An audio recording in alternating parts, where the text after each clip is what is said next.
Ahora, entonces noten aquí, acuérdense siempre cuando lean la Biblia no fue dividida en capítulos. Esa división se hizo en el siglo, creo que es 12, después de Jesús. Muy, muy tarde. La división en capítulos y en versículos. Entonces, no se escribió en eso. Entonces, Juan dice, en el 25, Jesús sabía lo que había en el hombre. Y 3:1 dice, hubo un hombre o vino un hombre. Entonces está diciendo uno que Jesús ve su corazón. Nicodemo no sabe lo que la fe, si la fe de Nicodemo es genuina, pero Jesús sí sabe. Entonces este hombre viene a Jesús y se le identifica con dos sustantivos. Es fariseo y es líder, gobernante. Hay varias traducciones. Vamos a ver que es otra falla de las traducciones, porque bueno, vamos a ver que se manejan estas dos palabras otra vez en el capítulo 7, pero eso lo dejo para el 7. Entonces viene a Jesús y dice, sabemos que tú vienes de Dios, porque nadie puede hacer las obras que tú hiciste si no viene de Dios. Bueno, de antemano podemos ver que es una fe inadecuada, porque se basa en las señales. Él está aplicando la lógica a las señales y eso no te lleva a una fe genuina. Tiene que haber otro paso. Ahora, noten la respuesta de Jesús. Aquí otra vez, especialmente en estos primeros capítulos, Jesús es muy cortante. Él no sigue la pista. No dice gracias ni nada. No dice atinaste. Dice, tú no puedes ver el reino de Dios si no naces desde arriba. Aquí hay otra palabra que tiene dos sentidos. Desde arriba y de nuevo, o sea, por segunda vez. Ahora, las traducciones, pues obviamente en español no tenemos una palabra que quiera decir desde arriba y también de nuevo. Entonces, la ambigüedad no se puede dar en el español. Y si ponen desde arriba, entonces la respuesta de Nicodemo no tiene sentido, porque él dice, ¿cómo puede un hombre volver al vientre de su madre? Pues uno no tiene que devolver al vientre de la madre para nacer desde arriba. Pero entonces nos falta, quiero que ustedes en su imaginación escuchen a esta conversación en griego. Entonces volvamos. Nicodemo viene a Jesús y dice, sabemos que viniste de Dios. Bueno, ¿dónde está Dios? Arriba. Entonces Jesús dice, tienes que nacer. Ahora, ¿qué quiere decir Jesús? ¿Una segunda vez o desde arriba? La única interpretación que está de acuerdo con lo que Nicodemo ha dicho es desde arriba. Pero cuando Jesús dice nacer desde arriba, Nicodemo entiende mal. Sí es un malentendido. Pero aquí no es solamente que Nicodemo esté limitado a este mundo físico, es que Nicodemo, por necio, interpreta mal. Es como bueno, ¿qué sería un ejemplo? Que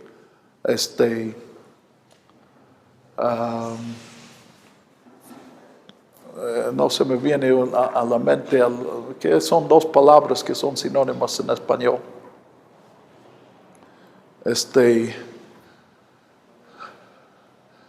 Que alguien dice, quiero un hombre viene y dice, necesito un consejo acerca del matrimonio. Y el pastor dice, claro que sí, ¿qué ¿qué es el asunto con tu esposa? Y él dice, mi esposa, ¿por qué mientes a mi esposa? Yo no vine a hablar de mi esposa, vine a hablar del matrimonio. Ven que es necio eso. No tiene sentido. Entonces Nicodemo no entiende porque no quiere entender. Y esto es lo que Jesús ve en su corazón. Ahora, viendo lo que viene después, Nicodemo es el que, bueno, ya lo hemos visto, porque viene a Jesús, pero ¿cuándo? De noche. Entonces, él quiere venir a la luz, pero quiere quedarse en las tinieblas. Y no se puede, pues físicamente no se puede. Pero vemos que esta es la característica de Nicodemo. Sale 3 veces en Juan, y las 3 veces está entre el mundo y Jesús. Y vamos a ver que no se puede. Ahora, esto precisamente es un problema que encontramos en el Evangelio de Juan. El discípulo secreto. ¿Qué es el discípulo secreto? Viene el momento en los años 80, más o menos, cuando la sinagoga, bueno, realmente desde el año 70, cuando se destruyó Jerusalén, ya comenzó. Antes de eso, hubo muchos judíos que llegaron a la conclusión que Jesús es su Mesías, e hicieron un compromiso con Jesús como el Mesías, pero no salieron de la sinagoga, porque no era necesario. Muchas sinagogas en esos años, poco tiempo, 3, 4 décadas, hubo personas en la sinagoga que creen que Jesús es el Mesías y otros que creen que no es. Y eso fue muy común en muchas sinagogas. Después de la destrucción de Jerusalén, precisamente porque los cristianos en Jerusalén, judíos cristianos en Jerusalén, cuando venía Roma para poner sitio a la ciudad, huyeron, salieron de la ciudad, porque es lo que Jesús les había dicho que hicieran. Entonces, pues con la destrucción, los que murieron en Jerusalén se volvieron para todos los judíos los niños héroes, pues. Los héroes que murieron por la patria. Entonces, los que huyeron, imagínense. Bueno, el 13 de septiembre celebramos son 6, ¿verdad? Los niños héroes. ¿Cuántos alumnos había en el castillo? ¿Cómo? Sí, suponemos que eran mucho más que 6. Pues ¿qué pasó con los demás? Pues no los celebramos a ellos para nada. Entonces los que huyeron, las sinagogas comenzaron a decir, aquí no entra ninguno que piense que Jesús es el Mesías. Entonces, en esos días, por el año 80, 85, algunos llegaron a una solución. Públicamente voy a ser parte de la sinagoga, pero en mi corazón voy a seguir creyendo que Jesús es el Mesías. Nada más que no lo voy a mencionar. Entonces, Juan, uno de sus propósitos en escribir es decir a esos, esa no es una solución válida. Ser seguidor de Jesús quiere decir ser seguidor público de Jesús. Entonces Nicodemo es una figura que apela a estos. Juan está presentando que van a tronar en ese intento de hacer lo que Nicodemo intentó hacer. ¿Ok? ¿Me siguen hasta ahí? Voy a hacer un brinco aquí. Eso, como mencioné, fue una crisis de los años, por decir mucho, de 75 hasta 87, 88. Antes de eso no había mucho problema, después de eso había desaparecido porque ya no hubo ningún cristiano en las sinagogas, pues los judíos resolvieron la situación porque incluyeron en su liturgia una maldición de Jesús y sus seguidores, para que los discípulos secretos fueron obligados a, por un lado, a negar a Jesús y maldecir a Jesús y a sí mismos, o a salir de la sinagoga para no hacer eso. Entonces desapareció el problema. El otro dato que tenemos, ya les mencioné, en el capítulo 21 les voy a presentar las evidencias de que el Evangelio se escribió cuando murió el discípulo amado. Y que el discípulo amado murió muchos años después de los otros discípulos. Entonces, nosotros especialmente si identificamos al discípulo amado con Juan, Juan fue prisionero en Patmos en el tiempo del César,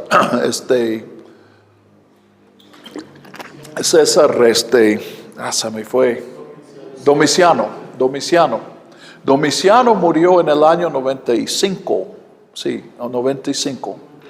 Y o es 96. Bueno, para el propósito es lo mismo. Y la tradición es que Juan fue puesto en libertad y regresó a Éfeso y murió allí. Entonces el discípulo amado muere por el año, por decir, 98, más o menos. Pero en el Evangelio vemos que la controversia de 80 a 85 es vigente. Ven el problema histórico. Ahora, la solución que yo pongo y otros han puesto es que hubo 2 ediciones, ya les mencioné eso. Uno que se hizo en los años 80 para enfrentar el problema del discípulo secreto. Pero este evangelio no tuvo éxito, no prosperó, porque nadie, fuera de la comunidad de Juan no les interesaba otro evangelio. Dentro de la comunidad tenían al discípulo que iba a estar hasta que viniera Jesús. Pero cuando murió, se hizo una segunda edición y esa es la que nos ha llegado a nosotros. Entonces, gran parte del argumento para 2, no es el único, pero una evidencia fuerte para 2 ediciones de Juan, a ausencia, no existe ningún ejemplar del primera edición de Juan. Pero el hecho de que tenemos 2 crisis actuales en el Evangelio, pero en la historia, esas 2 crisis sucedieron con diferencia de una década o más. Entonces eso puede ser resuelto con la idea de 2 evangelios. Pero sí hay evidencia dentro de Juan para 2 ediciones que veremos después. Bien. Entonces, este es Nicodemo.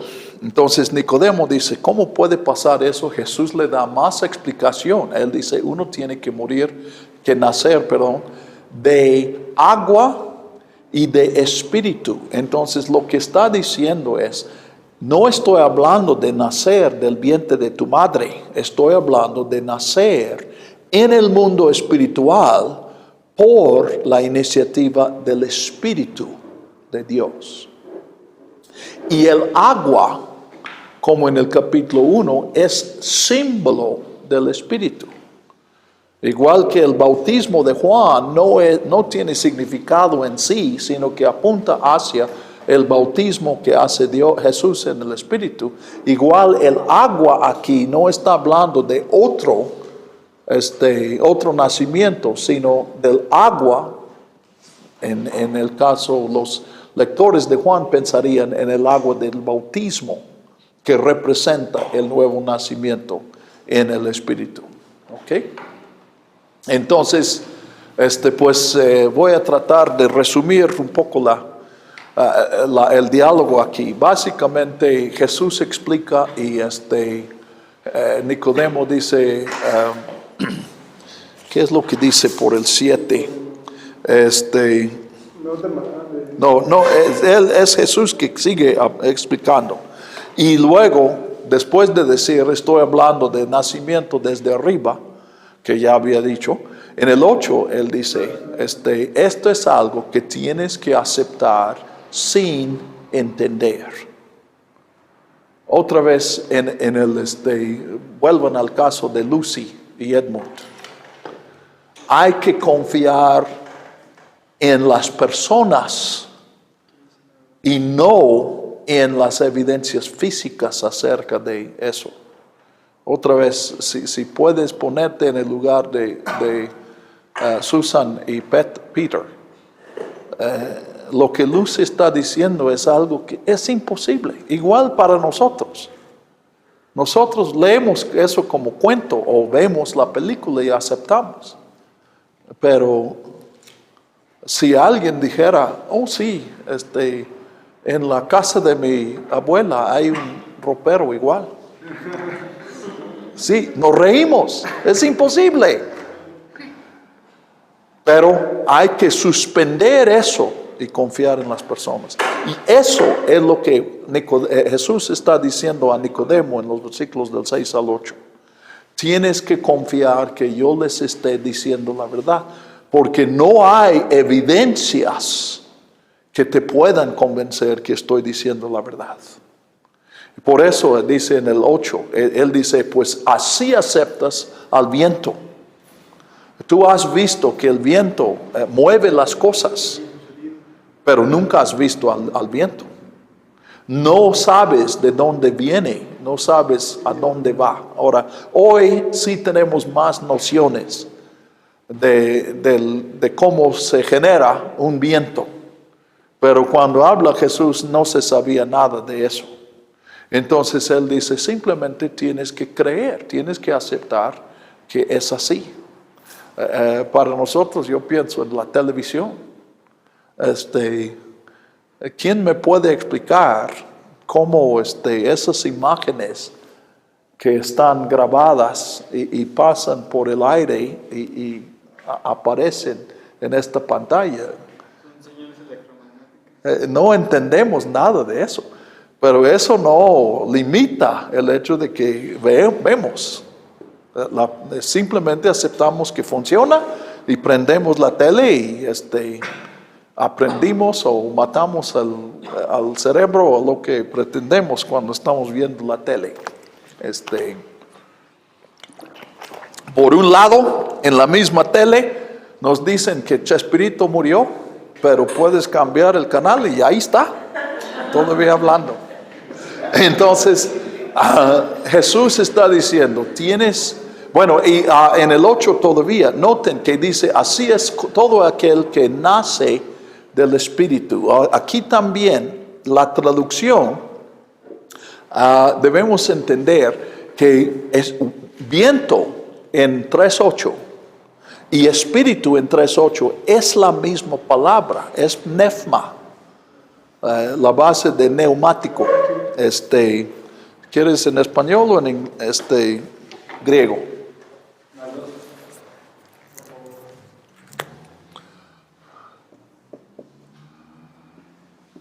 Aquí otra vez se trata de dos sentidos de una palabra.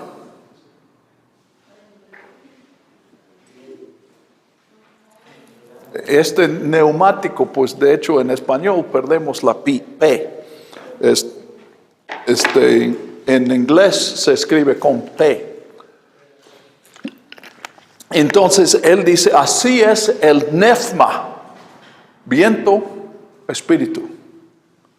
Y luego dice, no sabemos de dónde viene, para dónde va, pero podemos sentir. Y sentimos su fuerza del viento o del espíritu también. Y luego dice, así es todo aquel que es nacido de él, y aquí no cabe viento, el que es nacido del espíritu. Entonces, pues en qué sentido, él habla de quién, pues sí, el que nace del Espíritu, porque de eso se trata. Pero está hablando de la naturaleza del Espíritu, no la naturaleza de esa persona. Y noten el versículo 9. Nicodemo contesta otra respuesta necia, porque dice, no entiende, explícame eso. ¿cómo puedes explicar eso? Jesús dijo, este es algo que tienes que aceptar, no se puede explicar. Y Nicodemo dice, no entiendo. Jesús dice, es algo que tienes que aceptar sin entender. Y él dice, a ver, explícame. Te acabo de decir que no hay manera de explicarla. Entonces, con esa palabra, Nicodemo desaparece. Ya él vuelve a las tinieblas y no sabemos a qué llegó, pero las evidencias son negativas. Parece que vino a Jesús, pero no entendió nada. Si él viene para pedir a Jesús que explique lo que no se puede explicar, ese es equivalente a tener de antemano el compromiso de no creer en Jesús. Solamente voy a creer si Jesús hace algo que no se puede hacer. Bueno, estás diciendo que no vas a creer. Formalmente está poniendo condiciones, formalmente está poniendo de su parte, pero en el fondo él está rechazando a Jesús. Bueno, entonces Jesús sigue hablando y ni siquiera sabemos cuándo se va Nicodemo, porque Jesús contesta a eso y sí da más explicaciones. Primero, él dice, ¿cómo es posible que tú como maestro de Israel no sabes eso? Pues ahí la polémica en contra de los judíos otra vez. Aunque yo creo que tiene aplicación a nosotros también. No somos maestros porque conozcamos todas las respuestas. Sí es cierto que los maestros suelen tener respuestas a las preguntas que no tienen respuesta. Pero ese no es una ventaja, es una desventaja. Bueno, solemos, mejor dicho. Pero finalmente él desaparece y Jesús habla de ser levantado. Como Moisés levantó la serpiente. ¿Se acuerdan de la historia? Hay serpientes que están matando a la gente por su incredulidad. Entonces Dios le manda a Moisés a hacer una serpiente de bronce y el que mira a esa serpiente no muere. Entonces Jesús lo aplica a sí mismo y dice, de la misma manera, el Hijo del Hombre tiene que ser levantado. Ahora, ¿qué quiere decir ser levantado? ¿Cómo se va a levantar? ¿Cómo va a ser levantado? En la cruz. Pero no solamente eso. ¿Cómo va a ser levantado? ¿Pero? La resurrección. ¿Y qué más? Cuando se sienta a la diestra del trono. ¿Cómo? Cuando se sienta a la diestra del trono. Cuando se pone a la derecha de Dios. Ajá, sí. Cuando su exaltación al lado de Dios. Entonces es un ser levantado y Juan lo comprende como una sola acción. Jesús sube a la cruz y luego a la resurrección y luego al cielo. ¿Ok? Aunque si lo tomamos literalmente, la tumba está debajo de la cruz. Pero Juan está presentando una figura aquí. Entonces hay que creer porque Él es levantado. 3 veces va a hablar del ser levantado de Jesús, que es curioso porque Marcos también tiene 3 predicciones de que Jesús va a ser crucificado y resucitado. Entonces parece que ese recuerdo, esa tradición de que Jesús lo predijo 3 veces, influye en el uso de 3 veces del símbolo de eso, que es el ser levantado en el Evangelio de Juan. Bueno, entonces allí es donde encontramos Juan 3:16. Porque de tal manera amó Dios al mundo, que ha dado a su Hijo unigénito, para que todo aquel que cree en Él no se pierda, mas tenga vida eterna. Hay mucho que decir de ese versículo. Juan está basándose en Génesis 22. Dios dice a Abraham, toma a tu hijo a quien amas, tu único hijo a quien amas. Y en Juan 3:16 tenemos hijo único y unigénito, y tenemos Dios ama. Sacrifícalo. Ahora Abraham, Dios no le permitió sacrificar a su hijo, pero el Hijo de Dios sí murió. Y eso dio vida. ¿Pero a quién? A todo aquel que no cree. ¿Cómo? A todo aquel que no cree. Yo no sé si debo poner en evidencia Juan 3:16 o dejarles a ustedes que sigan creyendo el versículo. Yo sigo creyendo el versículo, pero veo ahí una contradicción. Entonces, no es para restar nada a lo que tú entiendes en Juan 3:16. Todo eso es cierto. Pero sí hay otro aspecto que encontramos en la Biblia en muchas partes que produce una tensión aquí. ¿A quién ama Dios?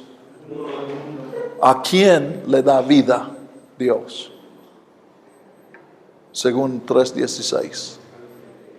Los que creen. ¿Cómo? A los que creen. Dice más a todo aquel que no cree. Sí. Entonces, ¿ven la contradicción? La pregunta surge, ¿por qué Dios no da vida a quien ama? Ahora, esa tensión produce dos cosas. La primera yo creo que van a entender bien. ¿Por qué no da vida Dios a los que no creen?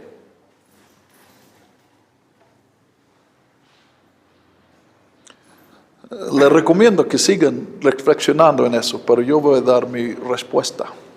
Es porque la vida que Dios quiere dar es creer. Jesús murió para darnos una relación con Dios. Y esa relación no es un resultado de la vida, ni tampoco es una causa de la vida, sino es en lo que consiste la vida. La vida son relaciones. El que vive es el que ha amado. El que vive 100 años y nunca ama a nadie y siempre está solo, nunca vivió. Entonces, por la naturaleza del caso, no es porque Dios muere, no es por disposición de Dios, no es por limitación del poder de Dios. Simplemente lo que Dios quiere darnos se puede llamar fe en Él o se puede llamar vida, pero es una sola cosa. Ahora, hasta aquí estamos bien. Pero si lo dejamos aquí, entonces Dios no, en Juan 3:16, ¿cuál es el propósito de Dios detrás de Juan 3:16? ¿Qué quiere hacer Dios? Pues en primera mostrar su amor, que está, ¿Y cómo quiere mostrar su amor? pues está dando a su hijo unigénito. ¿Pero? Está dando a su hijo unigénito. Dar el hijo es medio. La meta no es que muera el hijo. La meta es...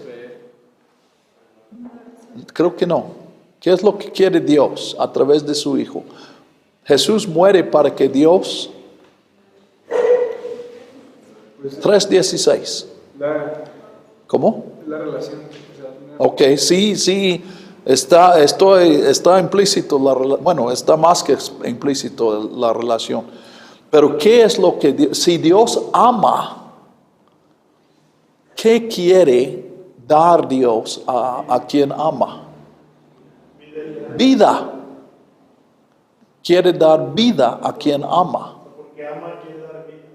Entonces, uno de dos, o quien cree es todo el mundo, o Dios no logra su propósito. Ahora, ¿cuántos de ustedes creen que Dios no siempre logra sus propósitos? Ese no es parte de nuestro concepto de Dios. Dios es el que logra lo que pretende. Pero ¿cuántos de ustedes creen que todos finalmente van a recibir esta vida que es una relación con Dios, que es la fe? Pues tampoco creen eso. Entonces no creen la Biblia. El que cree la Biblia, el que cree que todos van a venir a la fe, sí cree la Biblia. Y el que cree que Dios no logre sus propósitos, no cree la Biblia. También cree la Biblia. ¿Por qué ustedes rechazan los dos? De veras, quiero una respuesta.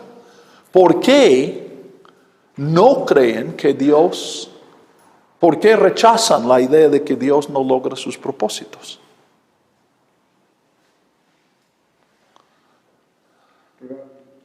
Primero un ejemplo donde Dios no logra sus propósitos. ¿Cómo? ¿En dónde Dios no logra un propósito? No ha logrado. Juan 3:16, según tu interpretación, en Juan 3:16. ¿No se ha logrado? ¿Cómo? Yo no lo entendí. ¿Quiénes creen? ¿Todos o algunos? Algunos. Entonces Dios no logró su propósito. Porque Dios amó al mundo. Jesús murió para que el mundo crea. Y si no cree el mundo, no se logró el propósito de Dios. ¿Ok? Ahora, yo sugiero eso para su consideración. Yo creo que ustedes creen que Dios sí logra sus propósitos porque la Biblia dice eso. Y creo que ustedes creen que no serán salvos todos porque la Biblia presenta de una manera muy, muy clara una división. Algunos con Dios y otros separados eternamente de Dios. Entonces, no creen la Biblia porque creen la Biblia. O no creen la implicación de Juan 3:16 porque sí creen lo que queda claro en otras partes. Bueno, este es simplemente un ejemplo de algo que corre en la Biblia que hemos cancelado. Simplemente aplicamos la lógica y decimos que no va a ser. Es porque Dios tiene el alcance de morir por todo el mundo, pero no es que lo vaya a hacer. Bueno, sí lo hizo, ¿no? Jesús tuvo el alcance de morir y todavía lo tiene, su sangre, el alcance de morir por todo el mundo. Pero, pues, no sé, a veces no quiere. Okay. Yo me arrepiento de habernos metido en eso. Creo que está un poco fuera de lugar, entonces pido una disculpa, pero sí quiero cerrar un poco eso. Hay pasajes más claros. Romanos 11:32. Dios encerró a todos en desobediencia para tener misericordia de todos. Allí no está debajo del agua como en Juan 3:16. No es implicación. Es muy directo.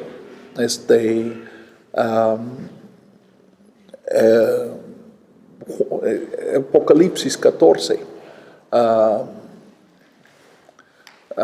Todas las naciones vendrán y te adorarán. Hay otros pasajes así.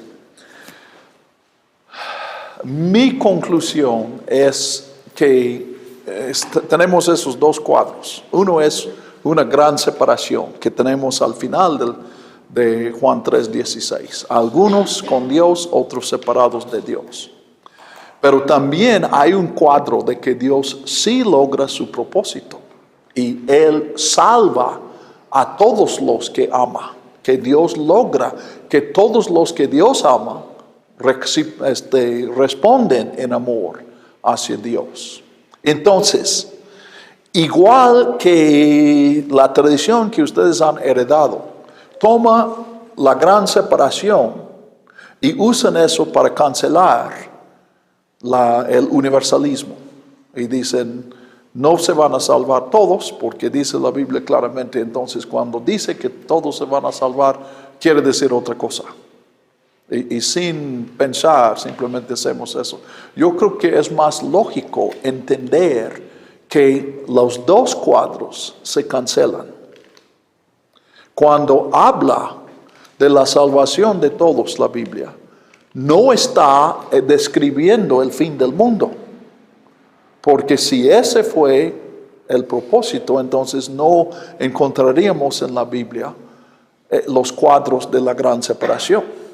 Pero tampoco podemos concluir que va a haber seguramente una gran separación, porque si es así, ¿por qué no sería que el otro cuadro cancele esta?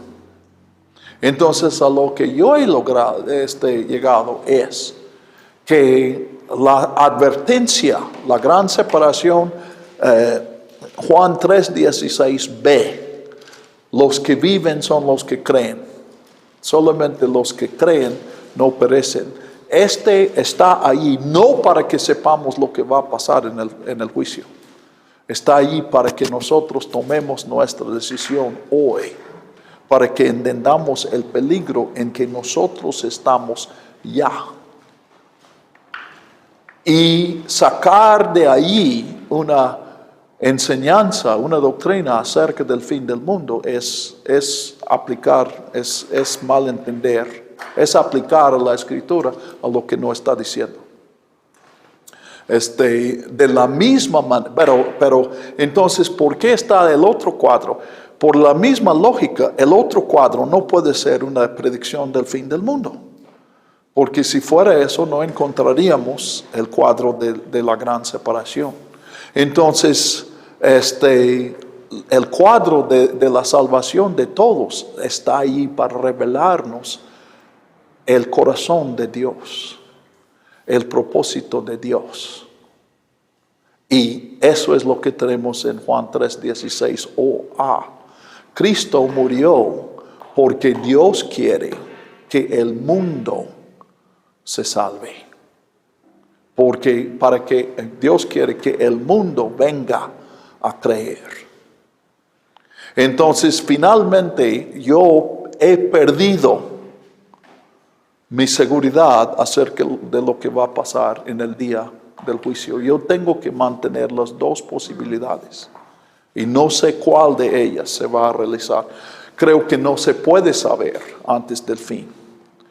Pero lo que he ganado es, pues en el renglón de la gran separación, no he ganado mucho porque ya sentía la amenaza de ese cuadro y la urgencia de una decisión, de que yo tome una decisión, de que yo ayude a otros a tomar una decisión. Pero lo que he ganado es más bien en el otro renglón, de que Dios quiere que todos vengan a conocerle. Entonces, a diferencia de lo que la idea que tenemos, y algunos lo han dicho, bueno, si Dios finalmente va a salvar a todos, ¿para qué esforzarme a mí? Pero quien dice eso es el viejo hombre. El nuevo hombre dice, si esto es lo que Dios quiere, entonces yo lo voy a querer. Y finalmente, por eso todos nosotros estamos aquí.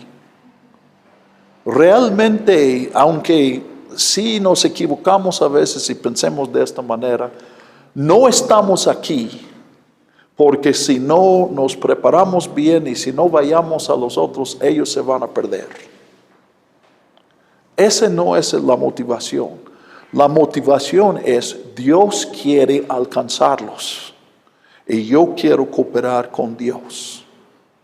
Y yo creo que debemos alimentar y fomentar esa actitud y dejar de decir yo estoy echando a perder muchos sermones sobre las misiones. Todos hemos escuchado, probablemente nos influyeron. Si nosotros no los decimos, van al infierno. Tenemos que ir. yo creo que debemos dejar de predicar eso porque estamos calumniando a Dios.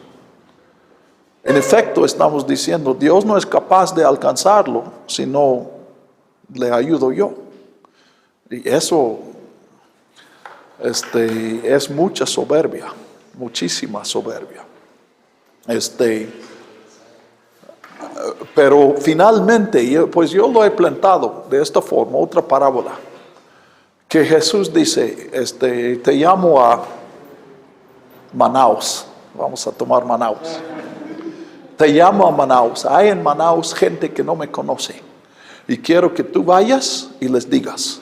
Pero quiero decirte de antemano que yo ya tengo mis planes. Y si tú vas, el número de conversiones va a ser exactamente el mismo número que si no vas. Así que tú decides.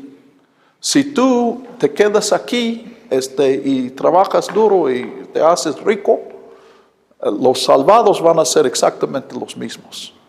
Entonces tú puedes dejarlo todo a mí o puedes acompañarme. Pues hermano, tal vez no quieres decirlo en voz alta, pero ¿qué te dice tu corazón? ¿Qué le vas a decir a Dios? Si Él dice, no hay nadie, si Dios viniera aquí y dijera, no hay nadie que se vaya a convertir por tu ministerio. Las conversiones van a ser las mismas si tú vas o no vas. ¿Cuántos de nosotros iríamos hoy a casa? Y decir, bueno, sí. Si no me necesita, no voy. ¿Y cuántos de nosotros dijimos, pues, pero Señor, aunque no sirva yo para nada, quiero acompañarte? ¿Y no sería todos nosotros que decimos lo segundo? O cuando menos decimos, eso debo ser, aunque confieso que el otro me tienta. ¿Y qué tal si Dios dice, pero se me olvidó decirte, si vas a Manaus, ahí vas a morir? ¿Eso cambiaría tu decisión? Creo que no. Creo que no. Ahora, Dios, mencioné a Thais, que yo sentí en un momento que Dios me estaba llamando a Brasil. No a Manaus, yo quería ir a Río. Bueno, más bien yo estaba convencido de que Dios me llamaba a Río, o cuando menos a Sao Paulo, pero tierra caliente no. Pero Dios finalmente me llamó a México. Y cuando yo pienso en la posibilidad de morir en México, ¿saben lo que pienso? Ojalá sería el fin perfecto del ministerio, que yo muriera aquí. Lo único que pido de Dios es que muera en un viernes, no en el lunes. ¿Por qué? Quiero terminar la semana de enseñanza y luego ir con Él.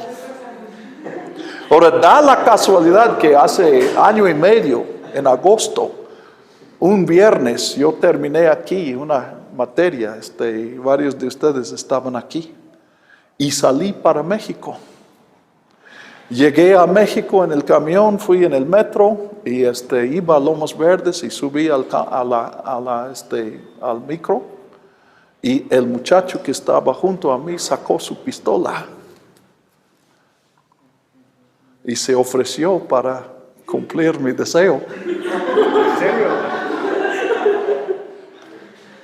Y yo le di la cámara y dije, otro viernes, con mucho gusto, Señor. Bueno, ya estoy jugando, pero Dios no ha hablado a tu corazón, no te ha mostrado que hay algo ahí que es más allá que eso. Nosotros realmente no estamos echándonos al agua, arriesgando la vida para rescatar a una persona que está ahogándose. El cuadro es otro. Dios está obrando y Dios es capaz de salvar a esas personas sin nuestra ayuda. Pero Dios ha dicho, quiero que me acompañes. Y cuando reflexionamos y cuando vemos realmente la profundidad de nuestros corazones, entendemos que no es propio decir, ¿y para qué, Señor? Si tú los vas a salvar de todas maneras. No. Simplemente decimos, gracias por el privilegio de acompañarte. Eso sí es radical para todos nosotros. Bueno, entonces ya 17 a 21, noten que dice, y voy a terminar con 21, que él dice, el Hijo no vino para condenar al mundo, no para juzgar, sino para salvar. Y eso confirma lo que vimos en 3:16. El propósito de Dios es salvar, no es condenar. Entonces, y 18, el que cree, no es condenado. El que no cree ya ha sido condenado, porque no ha creído en el nombre del unigénito Hijo de Dios. Y él explica eso en 19 a 21. Porque dice, es como una luz que se pone. Y si vamos a suponer un cuarto oscuro. Y hay cucarachas y hay palomitas, o sea, los insectos. Y se prende la luz, pues sabemos lo que van a hacer. ¿Qué van a hacer las cucarachas? Huir de la luz. ¿Qué van a hacer las palomitas? Ir hacia la luz. Entonces, la luz no está espantando a las cucarachas. La luz simplemente es luz, ahí está. Pero por su reacción a la luz, están determinando, la cucaracha pues va a la oscuridad. Finalmente podríamos decir al infierno. Yo creo que sí va a haber cucarachas en el infierno. Tipo Indiana Jones, todos alrededor. Pero los que vienen a la luz es precisamente por lo que acabamos de decir. Hemos visto en nuestros corazones algo, no hemos visto una falta de pecado. La rebelión contra Dios sigue siendo una realidad en nuestras vidas. Pero hemos visto otra cosa. Y eso nos impulsa a acercarnos a la luz de Cristo. Entonces aquí también una correctiva para nosotros. En el celo por el Señor, que se vuelve un celo indigno, un celo incorrecto. Queremos condenar a las gentes, queremos describir bien el infierno para espantarlos. O queremos decirles, tú no sirves para nada, y lo condenamos a la gente. Pero el ejemplo de Jesús y lo que Él está describiendo aquí es que Jesús, no vino para juzgar, pero su venida resulta ser un juicio. Pero el juicio no es que Jesús decide quién para aquí y quién para allá, sino Jesús simplemente presenta la verdad. Y cada quien por su respuesta a la verdad se juzga a sí mismo. Entonces por eso dice, noten aquí también, es como 1:11 a 13. El 18 contradice el 17. 17 dice, no vine para condenar, sino para salvar. 18 dice, el resultado de mi venida es que algunos están condenados y otros salvos. Pero no fue tu propósito. Pero Jesús lo único que puede hacer es presentar la verdad. Bueno, aquí Dios es Dios y no quiero meterme en eso. La cuestión, si Dios puede dar fe a quien ha rechazado la fe. Y podemos discutir eso en lo abstracto, pero cada uno de nosotros es una evidencia de que Dios sí puede dar la fe a una persona que ha rechazado la fe, porque así éramos todos nosotros. Y así seguimos siendo en momentos. Entonces, no quiero meterme en eso, pero la lección para nosotros sí está clara. De hecho, eso que acabo de mencionar es la misma cuestión. Si todos se van a salvar o no se van a salvar. Si Dios tiene la capacidad de cambiar la mente de un rebelde sin violar su libertad y llevarle a ser un creyente, entonces todos se van a salvar. Pero eso no creo que podamos llegar a una solución de eso. Pero nuestra tarea está muy, muy clara. Debemos rechazar todo manipuleo, de presentar las cosas de una manera que el otro no tiene más que una decisión. Sino ese no es el que es manipulado, pues no está convencido. El que cree en Jesús porque no quiere ir al infierno, pues todavía no ha creído en Jesús. Entonces, nosotros debemos presentar la verdad con claridad y ayudar a la gente para entender eso. Yo he dicho, y ustedes pueden pensar con eso, Thais, quiero cambiar tu nombre, Thais. Probablemente ya me va a correr cuando digo eso. Pero tú debes evangelizar solamente a tus amigos. Ahora, ¿qué quiero decir con eso? Estoy diciendo que el primer paso en la evangelización es ganar a la persona como amigo, hacer de esa persona tu amigo. No estoy diciendo, pero por ejemplo, en el evangelismo personal, yo entiendo que hay gente que presentan el evangelio, pero nunca aprenden el nombre de la persona. No, lo primero es ganar a esa persona como tu amigo. Y luego, amigo a amigo, presentarle, compartirle la verdad que tú has creído. Pero igual que no manipulamos a nuestros hermanos, a nuestros amigos, no debemos ponerle presión, sino simplemente presentarle el evangelio. Ahora, lo que estoy diciendo obviamente no es si entran, vamos a decir, en la iglesia, un grupo de 30 y dicen, queremos que tú nos digas el evangelio. Pues no creo que tengas la obligación de aprender los nombres de todos antes de que les prediques el evangelio.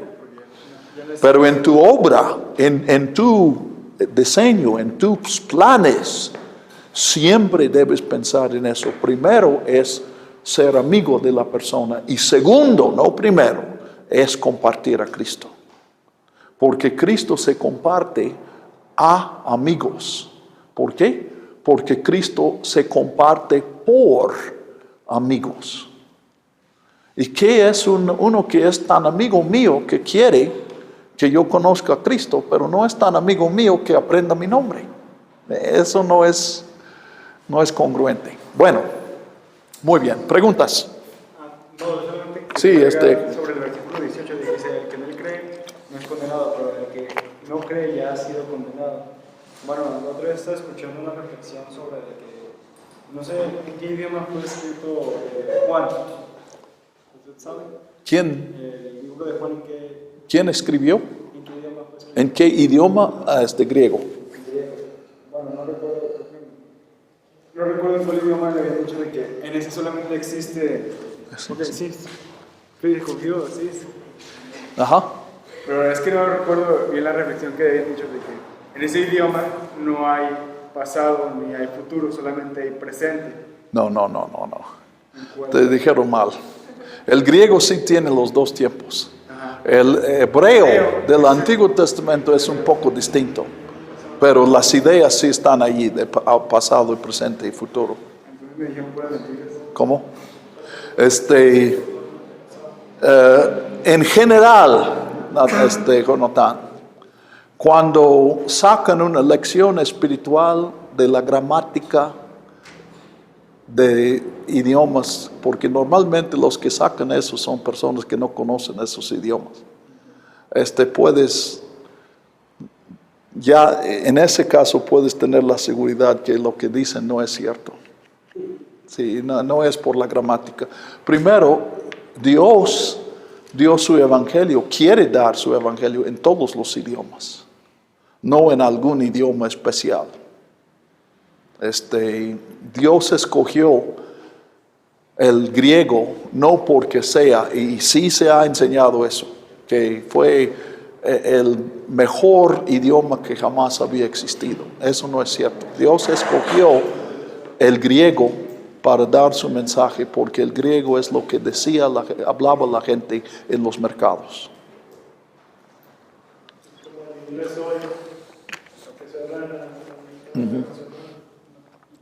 Como el inglés, pero aquí, ¿cuál es la aplicación a nosotros? Pues todos nosotros hemos sido llamados a hablar en un idioma específico, tal vez 2 o 3, pero el hecho de que el inglés sirva para más gente, eso es confundirme a mí con Dios. Dios sí habla el inglés, pero Dios no quiere hablar en inglés porque más gente conozca el inglés. Dios quiere hablar en el idioma de cada quien. Entonces nosotros somos una parte de eso. Tal vez haya alguien aquí que finalmente se dedica a aprender un idioma de 500 personas para traducir la Biblia a ese idioma. Pues en el plan de Dios, Él tiene tantos recursos que Él puede dar un trabajo tan especializado. Dios es Dios.